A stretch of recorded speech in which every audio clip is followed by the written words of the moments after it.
Welcome to KRR kitchen. இன்றைக்கி நம்ம கிச்சனில் ஒரு 2 நிமிஷத்தில் அரைக்கிற மாதிரி நல்ல ஒரு சூப்பரான சின்ன வெங்காய கார சட்னி எப்படி செய்கிறதுன்னு தான் பார்க்க போகிறோங்க.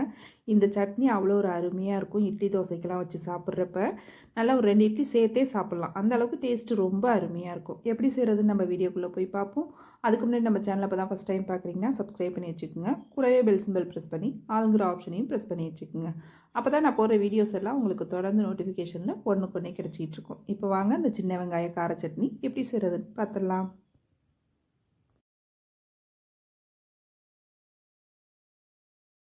இப்போ சட்னி செய்கிறதுக்கு ஒரு மிக்சி ஜார் எடுத்திருக்கேன். இதில் வந்து பார்த்திங்கன்னா ஒரு 6 வரமிளகாய் சேர்த்துக்கிறேன். நீங்கள் சட்னி வந்து உங்கள் காரத்துக்கு தகுந்த அளவு வரமிளகாய் சேர்த்துக்குங்க. இதில் வந்து பார்த்திங்கன்னா ஒரு 40 கிட்ட இருக்கும் இந்த சின்ன வெங்காயம் உரித்து நல்லா க்ளீன் பண்ணி எடுத்து வச்சுருக்கேன். அதை இதில் சேர்த்துக்கிறேன்.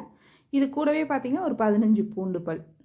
வெங்காயம் தான் இதில் அதிகமாக இருக்கணும். பூண்டு பல் வந்து கம்மியாக இருந்தால் போதும். அதே போல் வந்து பார்த்திங்கன்னா தக்காளியும் 1 சேர்த்தோம்னா போதும். நிறையா சேர்க்க வேணாம். ஒரே ஒரு தக்காளி பழம், அப்புறம் சட்னிக்கு தேவையான அளவு உப்பு, ஒரு சின்ன துண்டு புளி வச்சுருக்கேன். இப்போ இது எல்லாத்தையும் பார்த்திங்கன்னா நம்ம பச்சையாக தான் அரைக்க போகிறோம்.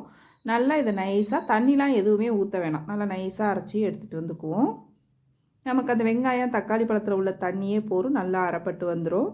இப்போ பார்த்தீங்கன்னா தெரியும், சட்னி நல்லா நைஸாக அரைச்சி எடுத்து வந்திருக்கேன் பாருங்கள். இதை வந்து இப்போ ஒரு பாத்திரத்துக்கு நம்ம மாற்றிக்குவோம். இந்த சட்னி வந்து பார்த்திங்கன்னா நம்ம வதக்கலாம் போகிறது கிடையாது. இது போல் நல்லா டக்குன்னு பச்சையாக அரைச்சி இதுக்கு நல்ல ஒரு முக்கியமான ஒரு தாளிப்பு கொடுக்க போகிறோம். அந்த தாளிப்பு தான் இந்த சட்னிக்கு நல்ல ஒரு டேஸ்ட்டு கொடுக்கும். சட்னி நல்லா ஒரு தடவை கலந்து விட்டுருங்க.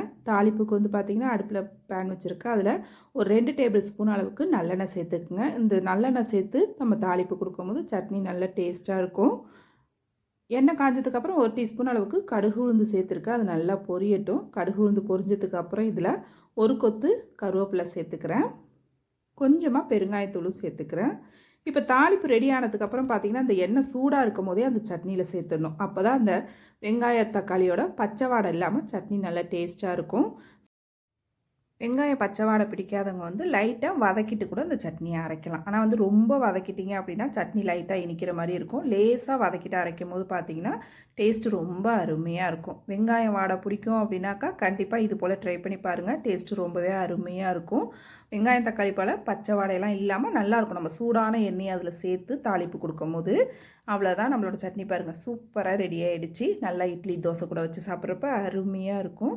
கண்டிப்பாக அந்த சட்னி ரெசிப்பியை நான் சொன்னது போல் ட்ரை பண்ணி பாருங்கள். இதே போல் நிறைய சட்னி ரெசிபி நம்ம சேனலில் போட்டிருக்கேன். அதோட லிங்க் எல்லாம் உங்களுக்கு நான் டிஸ்கிரிப்ஷனில் கொடுக்குறேன். தேவைப்படுறவங்க செக் பண்ணிக்கோங்க. இந்த சட்னியை ட்ரை பண்ணி பார்த்துட்டு எப்படி இருக்குன்னு எனக்கு கமெண்ட் பண்ணுங்கள். என்னோட இந்த ரெசிபி பிடிச்சிருந்ததுன்னா லைக் பண்ணுங்கள், ஷேர் பண்ணுங்கள். மறக்காமல் நம்ம கேஆர்ஆர் கிச்சனை சப்ஸ்கிரைப் பண்ணி வச்சுக்கோங்க. நாளைக்கு வேற ஒரு ரெசிபியோடு சந்திப்போம். தேங்க்ஸ் ஃபார் வாட்சிங்.